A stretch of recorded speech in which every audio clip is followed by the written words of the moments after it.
সাথী বন্ধুরা আসসালামু আলাইকুম। আমি মোহাম্মদ ওয়াহিদুল ইসলাম, নবাবগঞ্জ সরকারি কলেজ। আমি দ্বিতীয় পাঠ নিয়ে তোমাদের সামনে এসে উপস্থিত হয়েছি। আজকে আমরা আলোচনা করব যে ডেসিমাল নাম্বার সিস্টেম থেকে কিভাবে আমরা বাইনারি, অক্টাল এবং হেক্সাডেসিমালে যেতে হবে বা যাব। এগুলো তোমাদের কোশ্চিন আসবে, উদ্দীপকে বিভিন্ন রকমের উদ্দীপনা তারা দিয়ে রাখবে, ওখান থেকে বুঝে বুঝে করতে হবে। কিন্তু আগে আমাদের সিম্পলি যে কিভাবে কনভার্ট করতে হয় সেটা আমরা জেনে নিব, ঠিক আছে? তো এখন আমরা জানবো যে ডেসিমাল থেকে প্রথমেই জানবো যে বাইনারি কিভাবে যায়। তো এটা যাওয়ার জন্য আমরা প্রথমে স্টেপ স্টেপ করে বলবো এবং তারপরে একটা ছোট্ট কথা দিব।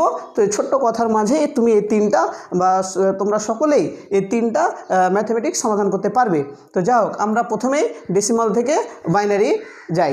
আচ্ছা, এখন একটা কোশ্চিন দেখো যে 25 ডেসিমাল তারপরে বাইনারি, বাস। কোশ্চিন হলো এইটা যে এখানে থাকবে একটা ডেসিমাল নাম্বার দেওয়া থাকবে, তারপরে তোমাকে বাইনারিতে কনভার্ট করতে বলা হবে, অথবা ওপরেই তোমাকে উদ্দীপকে বলে দেওয়া থাকবে যে নিচের নাম্বারগুলো কনভার্ট করো, ঠিক আছে? তো এখন আমি এই ডেসিমাল নাম্বার থেকে বাইনারিতে কিভাবে যাব। এখন তোমরা বলো তো, এর আগের দিন ক্লাসে বলেছিলাম এই 10 বলতে আমরা কি বুঝি? ডেসিমাল।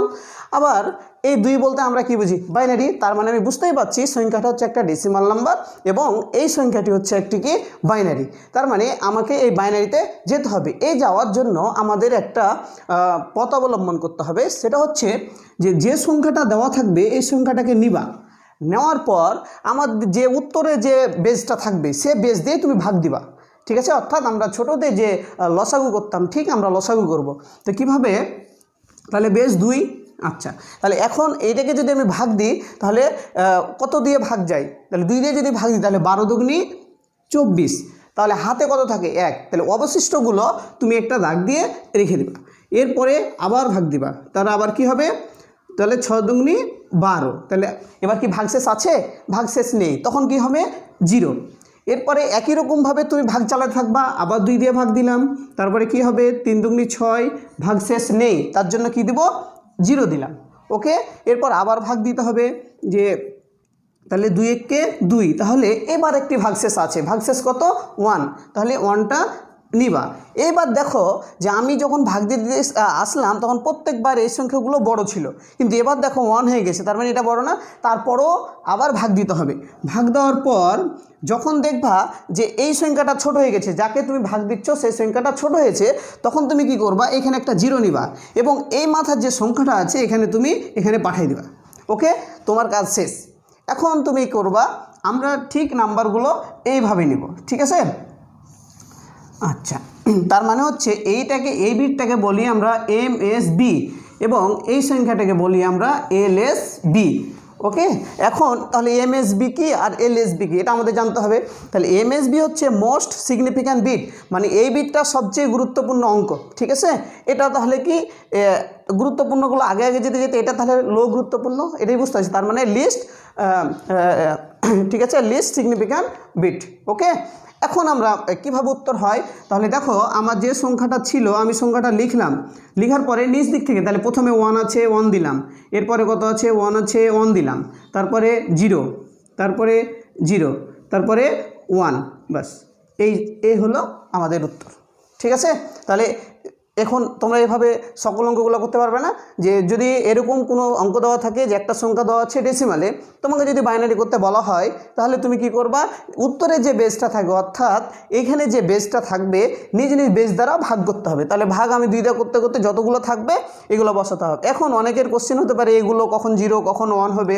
তো বারবার আমি বলছি, আবারও বলছি যে যখন তুমি সংখ্যা দিয়ে ভাগ দিবা, ভাগ দেওয়ার পর যদি ভাগশেষ থাকে তাহলে তুমি কি করবা?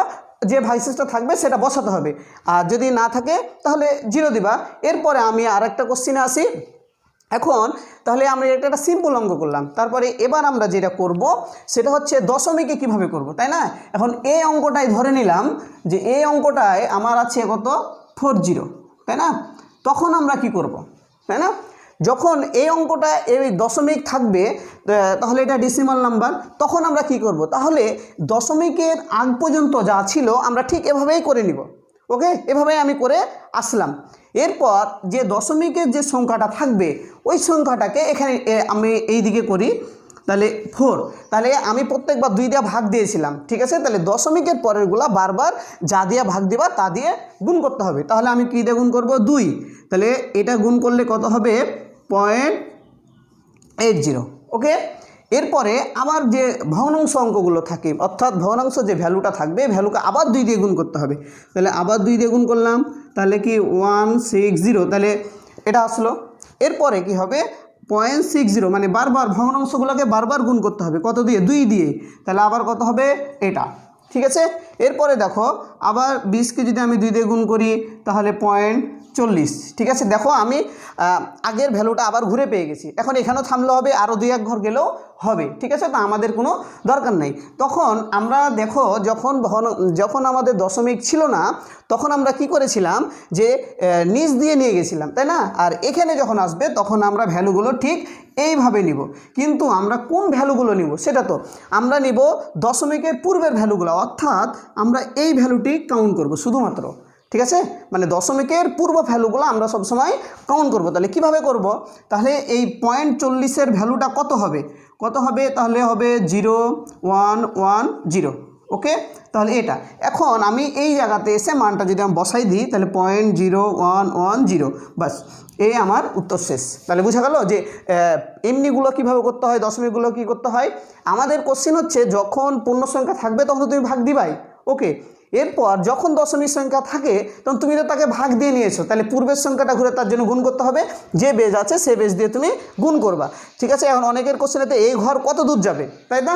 তো এর কোনো নির্দিষ্ট ওভাবে থামার কোনো নিয়ম নেই, তবে যখন 2-1টা পূর্ণ সংখ্যা পাবা তখন থেমে গেলেই হয়, ঠিক আছে। তারপরও তোমরা করতে পারবা। অথবা সবচেয়ে অ্যাপ্রোপ্রিয়েট ভ্যালু হচ্ছে যে যখন তুমি যে প্রথম সংখ্যাটা নিয়ে কাজ করবা, যতক্ষণ প্রথম সংখ্যাটা না আসে ততক্ষণ তোমাকে ওই রানিং অবস্থায় চলতেই থাকে। তবে অতগুলো অনেক সময় দেখা যাচ্ছে এটা কয়েক ধাপে হলো, অনেকগুলো ধাপ করতে হবে, তখন কিন্তু সম্পূর্ণ হবে না। তখন তুমি 2-1টা পূর্ণ সংখ্যায় গিয়ে থেমে যাবা, দিয়ে ডট ডট দিবা যে এরপরে আরও অনেক ভ্যালু আছে, ওকে। তাহলে আমি কি পড়লাম? ডেসিমাল থেকে বাইনারি। এখন আমরা যেটা পড়ব ডেসিমাল থেকে অক্টাল, ঠিক আছে। এখন তোমরা দেখো যে আমরা এই সংখ্যাটাই পড়ব, ঠিক আছে। আমরা এই 25 সংখ্যাটাই পড়ব। কিভাবে? যে ডেসিমাল, ঠিক আছে। তার ডেসিমাল হচ্ছে কত করব এবার? অক্টাল, ওকে। তাহলে আমরা কি করব এবার? ডেসিমাল থেকে আমি কোন ফরম্যাটে যাব? অক্টাল, কারণ আমাদের এটা শেষ, ওকে। তাহলে আমরা অক্টাল করব এবার। তাহলে অক্টালের বেজ কত? 8, আমরা পূর্বের ক্লাসে জেনেছি। তাহলে আমি 8 দিলাম, তার মানে আমি এটা দেখে বুঝতেই পারছি যে এটা একটা ডেসিমাল সংখ্যা এবং এটি একটি অক্টাল সংখ্যা। তার মানে কোনটি? যেটি উত্তর করব, তাই না? এখন তাহলে কি করব? এই 25 নিলাম, এই ভাগ দিতে হবে কত? বেজ দিয়ে 8, ওকে। তাহলে ভাগ যদি দিই তাহলে কত হবে? 3-8 24, তাহলে আমি পাইলাম 3 আর হাতে থাকলো 1, ওকে। এরপরে দেখো আমি আবার 8 দিয়ে ভাগ দেবো। এখন কি এটা ছোট হয়ে গেছে না? যে যাকে ভাগ দিচ্ছি সেটা ছোট হয়ে গেছে। এর জন্য কী করতে হবে? প্রথমে বলেছি যখনই এটা ছোট হবে তখনই তুমি এখানে 0 বসাই দেবা, ঠিক আছে।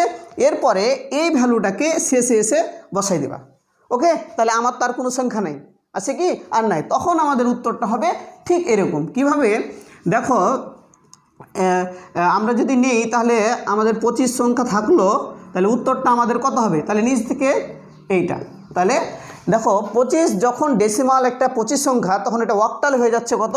31 সংখ্যা। এখন এমসিকিউতে পড়তে পারে যে এই 25 সংখ্যাটি নিচের কোনটি সঠিক, ঠিক আছে। দেখা যাবে সবগুলোই অক্টালে দেওয়া থাকবে, যেটা 31 হবে এটা। এগুলো নিয়ে টেনশন করার দরকার নাই। আমি আবার পরবর্তী একটা ক্লাস নিব, এটা দিয়ে ক্যালকুলেটার, মানে যতগুলো নাম্বার সিস্টেমের অঙ্ক আছে সব ক্যালকুলেটারে দেখানো হবে, এটা নিয়ে কোনো টেনশন নাই। তাহলে অক্টাল বুঝতে পারছো? এখন যারা তোমরা কাজ করতেছো বা ক্লাস দেখছো, তোমাদের বাড়ির কাজ হচ্ছে তোমরা এই অঙ্কগুলা করবা,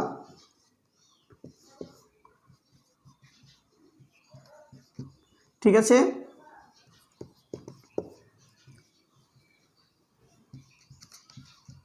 ঠিক আছে, এরপর যেটা করবা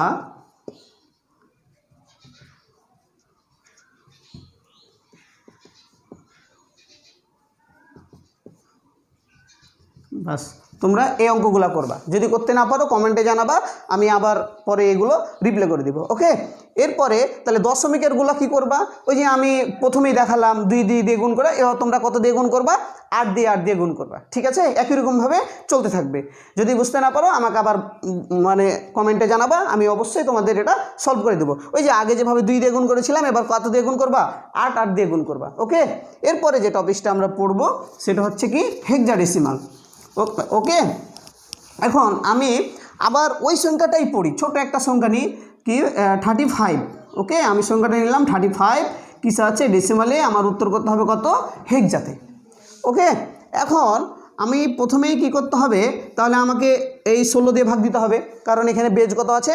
16। তাহলে আমি 16 দিয়ে ভাগ দিব। ঠিক আছে, তাহলে কত দিয়ে? 35কে কত দিয়ে ভাগ দিলে আমার হয় কত? ভাগফলটা কত পাওয়া যায়? এখন তোমরা দেখো যে 16 দুগুনি 32, তাই না? কিন্তু 3 16 48 হয়, তাহলে তো এই ভ্যালুর চেয়ে বেশি হয়ে যায়। তখন আমরা এটা যেতে পারবো না, কারণ ওই ভ্যালুর কাছাকাছি যেতে হবে বা ওই ভ্যালু হতে হবে। তার জন্য 16 দুগুনি কত হবে? 32। তাহলে অবশিষ্ট আমার কত থাকলো? 3, কারণ 16 দুগুনি যদি 32 হয় তাহলে 35, তাই না? তার জন্য আমি 3 দিলাম। এবার দেখো আবার 16 দিয়ে ভাগ দেবো, আবার এই ভ্যালুটা ছোট হয়ে গেছে, তাই না? তখন কি করবা? তখন হবে এখানে দিবা 0, আর এই শেষে যে ভ্যালুটা থাকবে সেটা বসাই দেবা। ওকে, তাহলে আমরা উত্তর কীভাবে নিতে হয় এটা আমরা একটু আগে জানলাম, যে most significant bit to least significant bit. Okay, এখন তাহলে উত্তরটা কি হবে? উত্তরটা হবে এইটা। তাহলে তোমরা আশা করি বুঝতে পারছো। ওকে, এটা হলো উত্তর। তোমরা কি এখন বুঝতে পারছো? এখন যদি এগুলো দিয়ে দশমিক থাকে তাহলে ঘুরে একই রকম, মানে এর আগে যা করালাম সবগুলোই একই রকম। ঠিক আছে, একরকম বলতে কীরকম? যে 2 দিয়ে গুণ করেছি। এখন এখানে যদি ওই আগের ভ্যালুটা 0.40 দেওয়া থাকতো, যে 25.40, তাহলে আমি 40কে কী দিয়ে গুণ করেছিলাম? 2 দিয়ে গুণ করছিলাম। এবার কত দিয়ে গুণ করতে হবে? 16 দিয়ে। তাহলে 16 দিয়ে গুণ করে যা পাবা বছর থাকবা, ভাগশেষ যতগুলো থাকবে ততগুলো দিয়ে গুণ করতে থাকবে। এভাবে তোমরা চলতে থাকবা। এই 3টা ফরম্যাট আমাদের আজকে হলো, যে কি ডেসিমাল থেকে বাইনারি কিভাবে করতে হয়, ডেসিমাল থেকে অক্টাল কিভাবে করতে হয়, ডেসিমাল থেকে হেক্সাডেসিমাল কিভাবে করতে হয় তোমরা শিখলা। এখন কোশ্চেন হচ্ছে যে এতগুলো কিভাবে মনে রাখবো? কারণ আমাদের 4টা ফরম্যাট, 3 4 12 রকম অঙ্ক আছে, তাই না?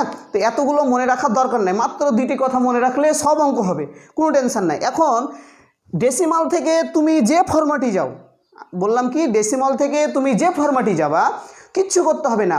যে বেজটা উত্তর চাপবে, মানে ধরো বাইনারিতে উত্তর চেয়েছে, তাহলে বাইনারি বেজ কত? 2 কোশ্চিনে দেওয়া থাকবে। যেমন ধরো ডেসিমাল থেকে হেক্সা করতে বলেছি, তার মানে এটা উত্তর নিতে হবে না, তাহলে এই বেজ দিয়ে তুমি ভাগ দিবা, অর্থাৎ নিজ নিজ বেজ দ্বারা তুমি ভাগ দিয়ে থাকবা। তার মানে একটা কথা মনে রাখবা, যে ডেসিমাল থেকে আমি জাতি যাব, ভাগ দিব। কি দিয়ে ভাগ দিব? না তো নিজ নিজ বেজ দ্বারা। বুঝে গেছে? তাহলে আশা করি তোমরা বুঝতে পেরেছো। আজকের ফরম্যাট হচ্ছে কি, আমরা শিখলাম ডেসিমাল থেকে 3টা ফরম্যাট কিভাবে শিখতে হয়। আমরা পরবর্তী ক্লাসে জানবো যে আবার কি ডেসিমাল থেকে যেহেতু, তাহলে এবার আমরা জানবো বাইনারি থেকে কিভাবে আর ওই 3টা পথে জানতে হয়। তোমরা অপেক্ষা করো, আমি ইনশাল্লাহ পরবর্তী ক্লাসে এই 3টা টপিকস আলোচনা করবো। আর যদি বুঝতে না পারো অবভিয়াসলি তোমরা আমাকে কমেন্টে জানাবা কোথায় সমস্যা, আমি অবশ্যই ক্লিয়ার করে দেবো। ওকে, তো ভালো থাকো, সুস্থ থাকো, পরবর্তী ক্লাসের জন্য অপেক্ষা করো। Thank you.